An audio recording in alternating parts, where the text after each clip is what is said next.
क्या विराट कोहली ने तोड़ा बीसीसीआई का नियम? चैंपियन ट्रॉफी के बीच वायरल फोटो से उठे सवाल। जी हाँ दोस्तों, पाकिस्तान को हराने के बाद टीम इंडिया को अपने अगले मैच से पहले 6 दिन का ब्रेक मिला। इस ब्रेक में जहां टीम के बाकी खिलाड़ी आराम कर रहे थे और ट्रेनिंग पर फोकस कर रहे थे, वहीं विराट कोहली की एक फोटो सोशल मीडिया पर वायरल हो गई, जिसमें वो आईपीएल के लिए शूटिंग करते नजर आए।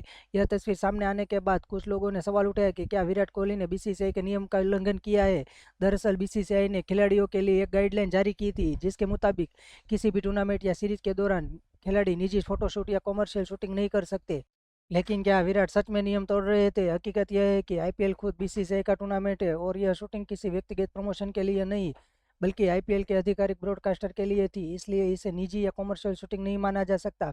असल में बीसीसीआई ने यह नियम खिलाड़ियों के पर्सनल ब्रांडिंग और विज्ञापनों के लेकर बनाया है, ताकि वे टूर्नामेंट के दौरान पूरी तरह से खेल पर फोकस कर सके। विराट कोहली हमेशा नियम का सम्मान करते हैं और अपनी जिम्मेदारी को पूरी तरह ईमानदारी से निभाते हैं। आपकी क्या राय है? कमेंट में ज़रूर बताइए।